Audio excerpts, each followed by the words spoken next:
What's up, YouTube? Back with another video, and in today's discussion, looking ass. Fuck you talking about? Been wanting to do that, you know what I'm saying? But I'm back in the building, you know what I'm saying? This is part 2 of procrastination. It's instant gratification, right? So if you haven't seen that video, right, here's a link. Looking at somewhere up there. I'm gonna put it somewhere up there. You know what I'm saying? Procrastination is instant gratification.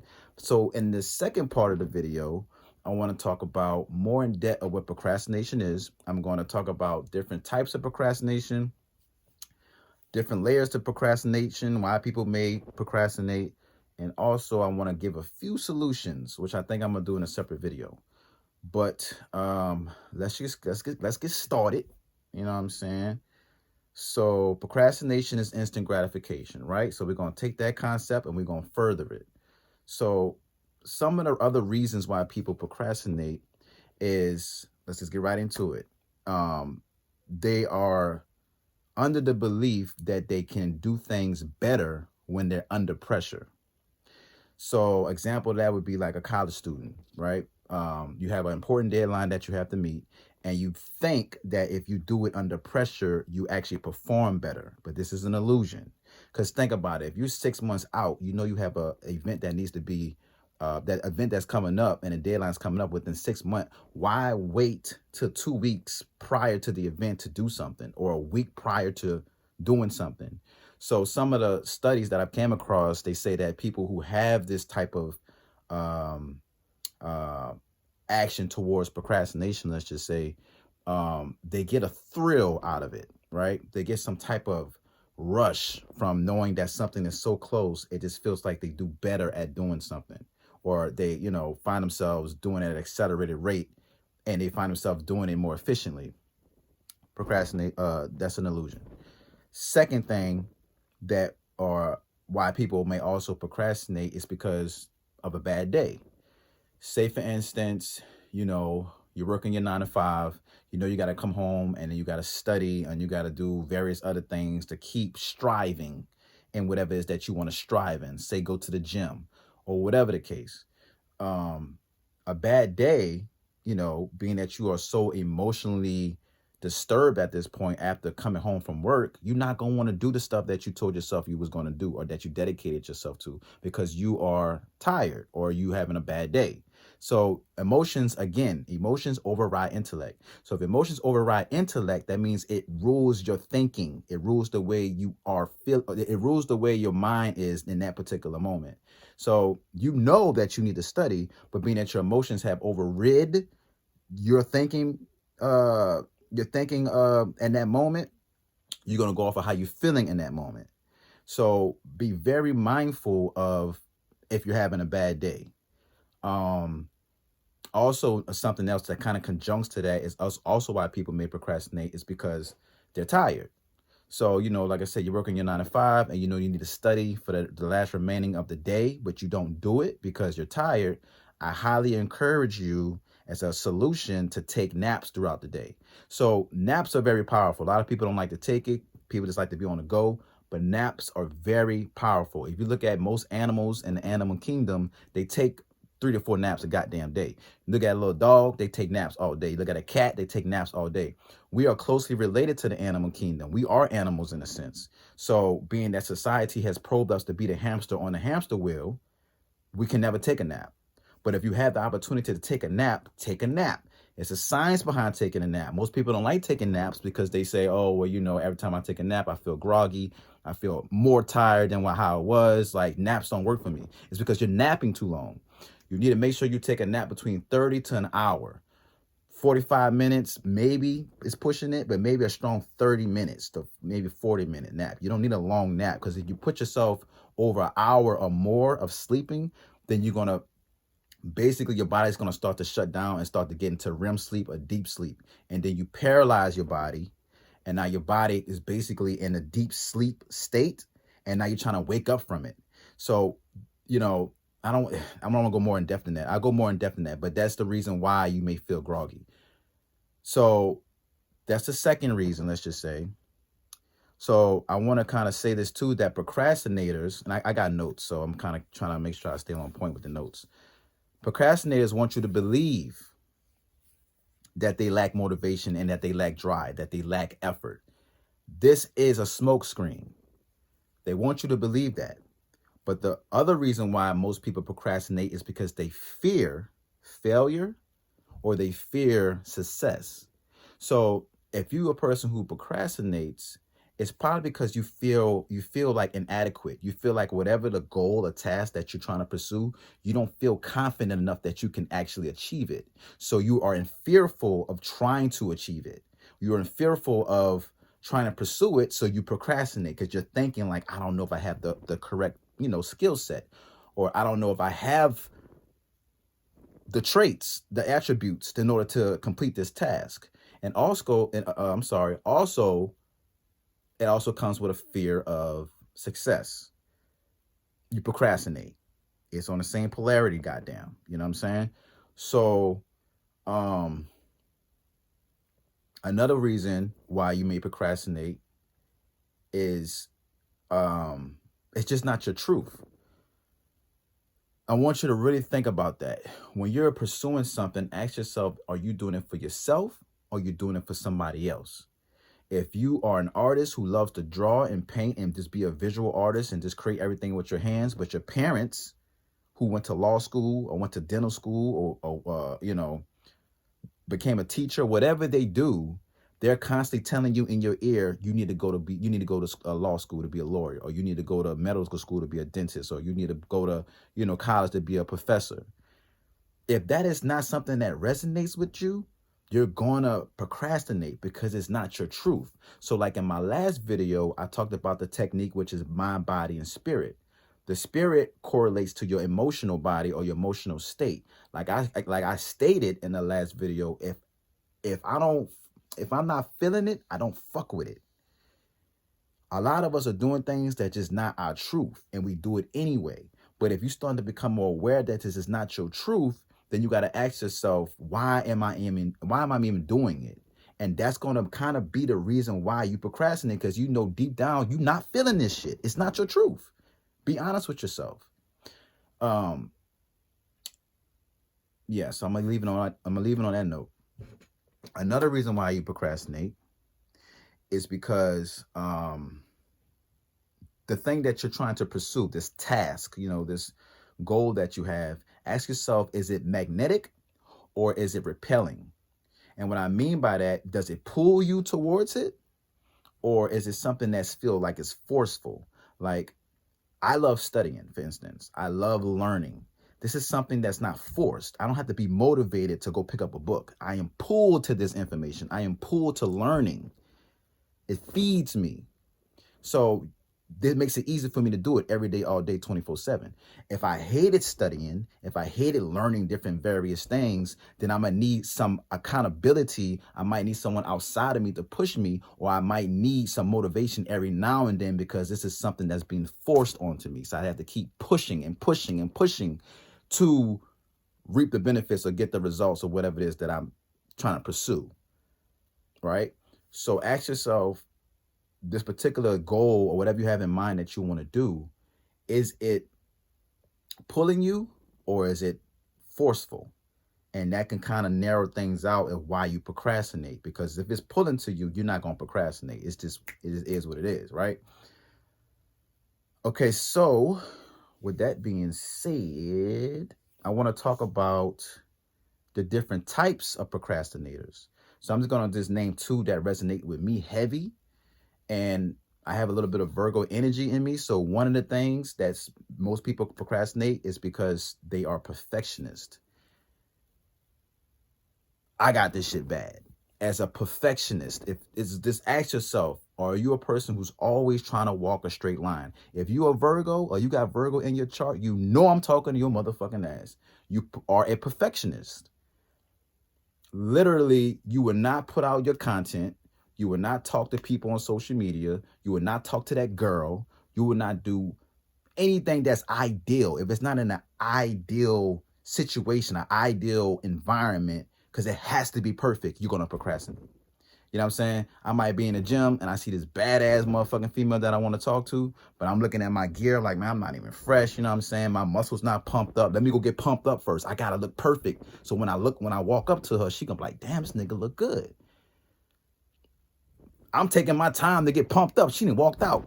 You know what I'm saying? Trying to be perfect and shit. You know what I'm saying? So it's like, it's no such thing as perfection. What you want to do is, and let me bring that back. It's no such thing as perfection. It is a such thing as progress. You want to take the small baby steps.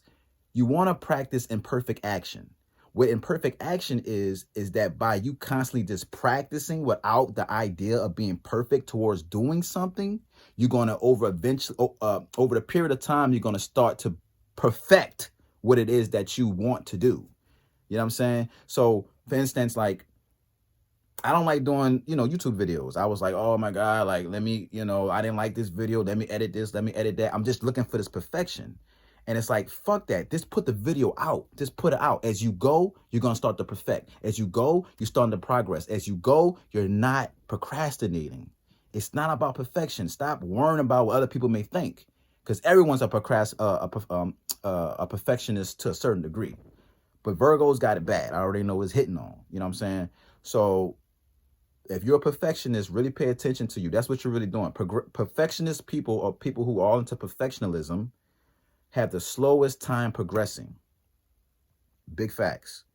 So if that resonates with you, definitely be more aware of that and try to implement different solutions for that. Another thing that resonates with me is the decisional procrastinator. The decisional procrastinator. This resonates with me like a motherfucker. So a decisional procrastinator is someone, okay, so example would be like for me. I take forever to come together, put on an outfit. So being that I am indecisive in my mind of what I want to wear that day, when it's time for me to actually put on an outfit, I go through like 4 or 5 different outfits because I'm indecisive. So I haven't made a decision in my mind what outfit I want to wear. So being that I haven't made the decision, I start to procrastinate on it. So it's like anything that you do, it's basically just really based on indecisiveness. And I'm gonna use the same example. If you know you about to go to a party Saturday, you need to be planning what you're gonna wear today. And I'm recording this Sunday. Today's Sunday. So you want to prepare at least a week ahead of time, because you don't want to get to the end of the road and then you're trying to find out what you want to wear. That's setting yourself up for failure. Trust me, I do it all the time. I stay late. Everywhere I go at, I stay late. Now I'm working on it. But decisional procrastinators is basically people who are very indecisive and they find themselves procrastinating due to their lack of making a decision. So I would definitely say also as a solution, whenever you get that, go left and go right thoughts in your mind, make a decision. Just stick to something and then stick through it and don't look back. Start getting into the practice of making decisions in order to rid yourself of being so indecisive. Stop worrying about, I don't know if this is the right decision. Just make a decision and keep doing it till you start to become more decisive. You know what I'm saying? So that's just a few types. I'm going to put the link in the description here for this video that I got this particular information from. So I just want to share that little bit of that. Let's see here. Also, I want to talk about something interesting. So what I've realized, and I got this information from a woman called Mel Robbins. I'm going to put her link in the description as well. She talked about how procrastination is a habit. And that was mind-blowing to me. So she was basically saying that the science of procrastination is that being that it's a habit can be broken.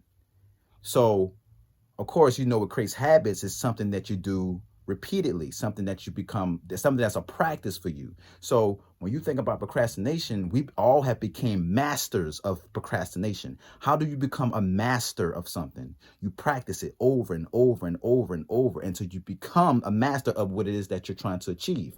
We all practice procrastination every time an event came and we just put it off. We postpone it. So think about in your life, every time you knew it was an important date that was about to come up, or important deadline that was about to come up, and you just go ahead and just brush it off to the side. You go ahead and just ignore it, or you go ahead and just postpone it. That's you strengthening procrastination. That's you becoming a master of procrastination. If anything, you want to be a student. You don't be a goddamn master at it. So we all became masters at everything. We became master at anger. We became master at frustration. We became masters at, I don't know, stealing. You know what I'm saying? We became masters at, binge watching television. Like, you'll find yourself being so good at something that in reality you have became a master to it. So we have became masters to procrastination. And she also talks about how procrastination, reason why people procrastinate, because they're stressed. So that task that you want to do, which I said in my first video, you got to understand how the mind works. It's either seeking for pleasure or it's seeking for pleasure or discomfort. It's trying to seek pleasure and it's trying to run away from discomfort. So what procrastination does is, when we have those little gaps, knowing that we have to do something that we deem discomforting, what the mind trying to convince us to do is, look, go watch a little Netflix for a while, and then we'll start doing our report, or then we'll start doing our project. So procrastination, low key and high key, fuck it, is a stress reliever. It's a stress reliever. It actually alleviates stress. That's why we procrastinate. That to me is profound, because now I'm thinking in my mind, if you in the work of doing, if you a person who is trying to become more self-aware of yourself, and especially your emotions, this is powerful, because now when you find yourself needing to do something and then you walk off and start like washing dishes or start talking on the phone, and you realize, man, I'm procrastinating, that means you're stressing about something. So this is a good indication that, what am I stressing about? Then you can question yourself and ask yourself in that time of the day, what are you stressing about? So now you become more self-aware of it, and now you can start doing the alchemy work to try to get out of that stressful state, or become more aware of it so you can be more proactive, so you can avoid it when the situation occurs. Whether it's family related, job related, relationship related, society related, whatever it is, if you notice that something that's draining you and it's making you stressful and it's hindering your goals, you need to tackle it. You need to go ahead and get rid of it. You need to go ahead and find out what it is and deal with it. So if you're procrastinating, again, like I said, is linked to being that you're stressing. So procrastination actually relieves stress. I think that's amazing. Like I said, the woman name is Mel Robbins. I'm going to leave a link in the description because I got to give credit when it's due. But that raised my level of awareness, and I'm hopefully it'll do the same for you. Right? So I want to make sure I got everything. I'm gonna probably make, like I said, I'm gonna probably make a third video, but I want to also talk about, so this is like of course, if you haven't seen my first video, I talked about the mind-body connection solution. That's one solution to help you deal with procrastination. Another solution is also create artificial deadlines. So the thing about procrastination is very sneaky. It's a very sneaky energy, because you notice that when you know you have to do something that's urgent, like say go to work, or like, let's say have to complete a certain school assignment, you're going to make sure you take the steps to make sure it get done. But the stuff that we want to do for ourselves that doesn't really have a deadline, is kind of just based in our own minds of when we need to get it done. That's when we procrastinate the most, because we don't feel like it's that urgent, because we're not going to have no penalty or consequence at the end of it.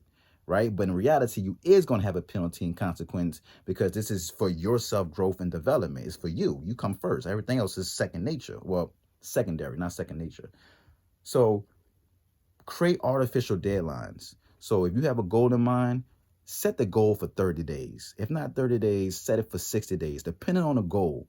But set weekly goals, monthly goals, daily goals, quarterly goals, and yearly goals. Have goals in mind with deadlines. Create these deadlines, because if not, you're going to always procrastinate. You have to stay on top of it. Just don't say, I'm going to work out and I'm trying to lose weight and I'm trying to get fit. I'm like, well, when you going to go? When you going to do it? I'm going to do it tomorrow. I bet. So, what's your goal? When you trying to get rid of it? in like 90 days. I bet. So how many times you gonna go a week? I'm gonna go maybe 4 days a week, maybe 4. Yeah, I'm gonna go about 4. So I'm like, I bet, do your thing. And then I call you 2 weeks later. I said, so how the workout going? I haven't started yet. What the fuck? You got a deadline. You said 90 days. You 2 weeks behind, player. You know what I'm saying? Like, stick to your shit. If you're gonna commit to, if you're gonna say you're gonna do something, do it and then commit. Don't just do it and just log around because you know you don't want to go through the struggles of it. You don't want to go through the process of it. So yeah, I want to wrap this up because I want this video to be not too long. Just making sure I talked about everything. So yeah, so like I said, I might make another video to talk this strictly on solutions that you can utilize. Definitely check out my last video when I talked about the mind, body, and spirit technique. And yeah, I think I hit everything that I needed to hit. But once again, like I said, procrastination, they deem it as something negative. It is not really negative. It's a great way for you to become more self-aware of what's stressing you the fuck out. And once you realize you're procrastinating about something, then you can start doing the emotional work, the self-healing, becoming more self-aware of your emotional body and the problems that you're having, and start to work on that in the midst of you completing and accomplishing your goals. You know what I'm saying? So I'm going to leave on that note. You know what I'm saying? And if you're looking to work with me, I do spiritual consultations, I do Reiki healing, and I also do astrology readings, among many other things that I got under my belt. I'm going to leave a link in the description for my website, or you can just type it in your phone right now, www.touchedbyjoshuatree.com. And that's it. I think I'm going to holler at y'all. Yep. Peace.